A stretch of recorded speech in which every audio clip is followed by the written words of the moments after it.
Bismillahirrahmanirrahim. Assalamualaikum. Selamat pagi Ananda. Memasuki tema 3, subtema 3, kita akan membahas masih tentang rangkaian seri dan paralel. Pertemuan kali ini kita akan membandingkan rangkaian seri dan rangkaian paralel pada rangkaian listrik sederhana. Tujuan kita mempelajari materi ini agar kita bisa mengidentifikasi perbedaan sifat rangkaian listrik pada seri dan paralel. Kemudian kita bisa mempresentasikan perbedaan karakteristik atau ciri-ciri rangkaian seri dan paralel dalam bentuk diagram Venn.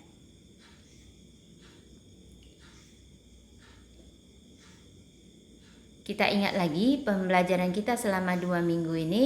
Yang pertama tentang rangkaian seri. Ibu harap anak-anak ibu masih mengingat tentang ciri-ciri rangkaian seri, kelebihannya dan manfaat dalam kehidupan sehari-hari. Kemudian kita juga sudah membahas tentang rangkaian paralel. Juga diingat lagi tentang ciri-ciri, manfaat dalam kehidupan sehari-hari. Sekarang kita akan membandingkan rangkaian seri dan paralel dalam bentuk diagram Venn. Nah, inilah dia diagram Venn. Di sini kita akan membandingkan rangkaian seri dan rangkaian paralel. Persamaan dari rangkaian seri dan paralel adalah sama-sama termasuk listrik dinamis. Artinya, jika rangkaian ini dalam keadaan tertutup, maka arus listrik akan mengalir.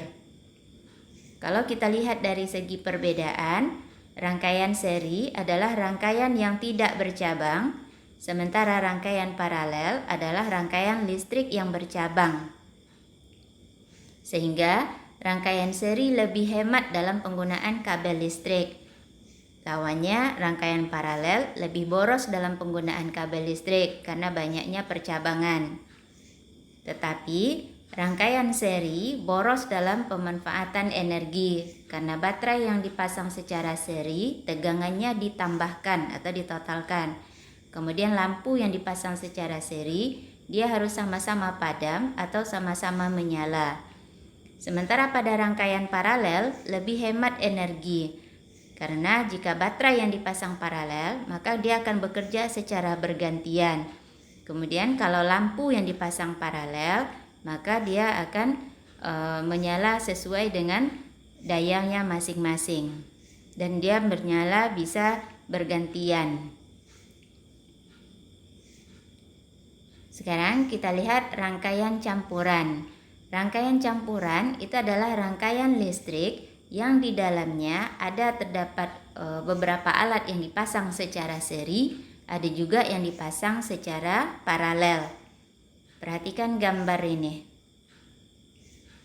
Di sini ada 2 buah baterai yang berfungsi sebagai sumber energi, ada 2 saklar S1 dan S2 dan ada 5 lampu dari L1 sampai L5.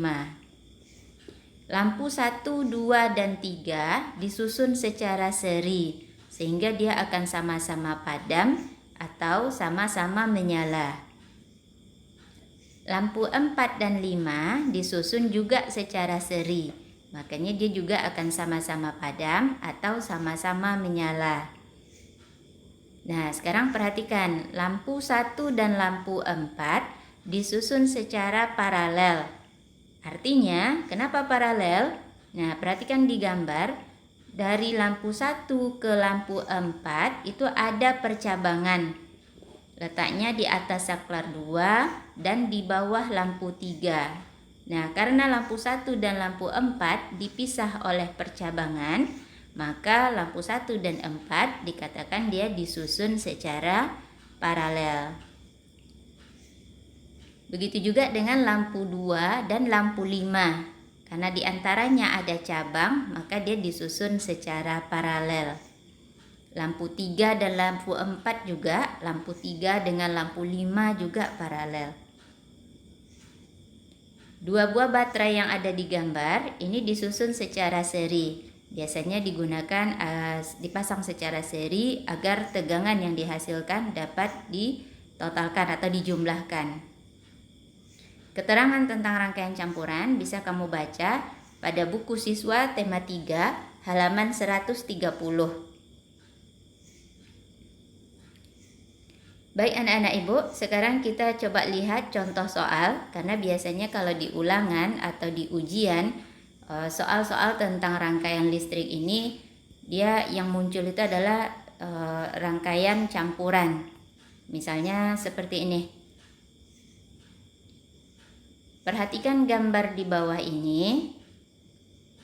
Apa yang akan terjadi pada lampu 5 jika lampu 2 dilepas dari kedudukannya?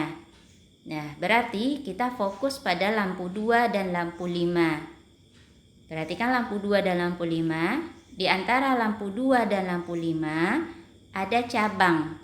Berarti lampu 2 dan lampu 5 disusun secara paralel. Nah, berarti kita jawab, jika lampu 2 dilepas, maka lampu 5 tetap menyala. Karena lampu 2 dan lampu 5 dipasang secara paralel. Contoh soal yang kedua. Jika lampu 1 padam, maka lampu 3 akan titik-titik. Sekarang kita fokus pada lampu 1 dan lampu 3. Adakah cabang di antara lampu 1 dan 3? Gak ada. Berarti lampu 1 dan 3 disusun secara seri. Maka jawaban kita, lampu 3 akan ikut padam karena lampu 1 dan 3 dipasang secara seri. Contoh soal yang ketiga. Apa yang terjadi jika saklar 1 dibuka? Perhatikan saklar 1 yang ada di bawah. Ya, saklar 1 terhubung ke kutub negatif baterai untuk semua lampu. Berarti jika saklar 1 dibuka, semua lampu akan padam karena tidak ada arus listrik yang akan mengalir jika kutub negatif tidak terhubung dengan kutub positif. Artinya rangkaian itu dalam keadaan terbuka.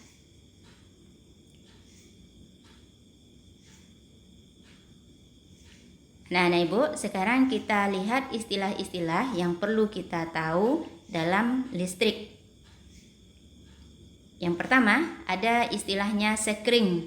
Sekring ini adalah alat yang berfungsi untuk pemutus arus listrik saat terjadi korsleting, tujuannya untuk mencegah kebakaran. Jadi sekring dikatakan sebagai pengaman listrik di rumah kita. Yang kedua, ada namanya saklar, yaitu pemutus dan penyambung arus listrik. Yang ketiga, meteran listrik atau bergenser, yaitu pengukur banyaknya arus listrik yang terpakai. Biasanya di negara kita diukurnya per bulan. Jadi nanti berapa angka yang tertulis di meteran listrik akan dikonversikan ke rupiah. Jadi nanti itu yang akan besarnya yang akan biaya listrik yang akan dibayar gitu. Kemudian ada stop kontak, yaitu penghubung arus listrik dengan peralatan. Jadi stop kontak ini kawannya nanti dengan steker. Dan yang terakhir ada sumber listrik, yaitu alat yang berfungsi sebagai penghasil energi listrik.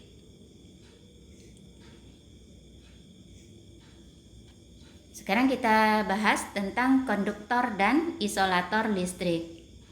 Ya, konduktor listrik itu adalah alat yang bisa menghantarkan arus listrik dengan baik.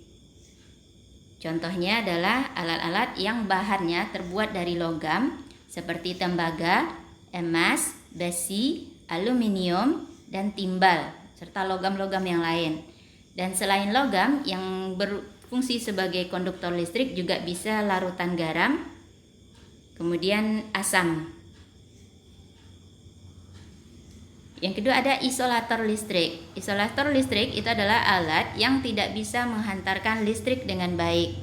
Contohnya adalah alat-alat yang terbuat dari bahan plastik, karet, kaca, kertas, kayu, dan kain. Untuk kertas, kayu, dan kain pastikan dia yang kering, artinya tidak mengandung air, karena air merupakan penghantar listrik juga.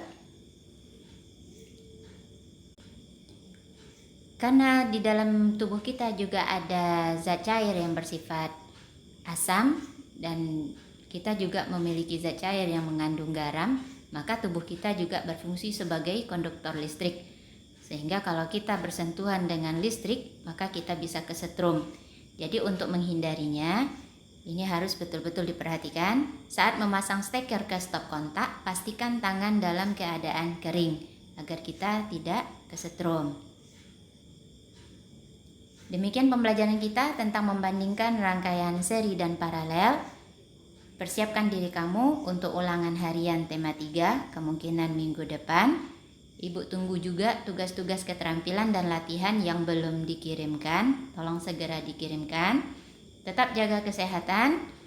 Terima kasih. Assalamualaikum warahmatullahi wabarakatuh.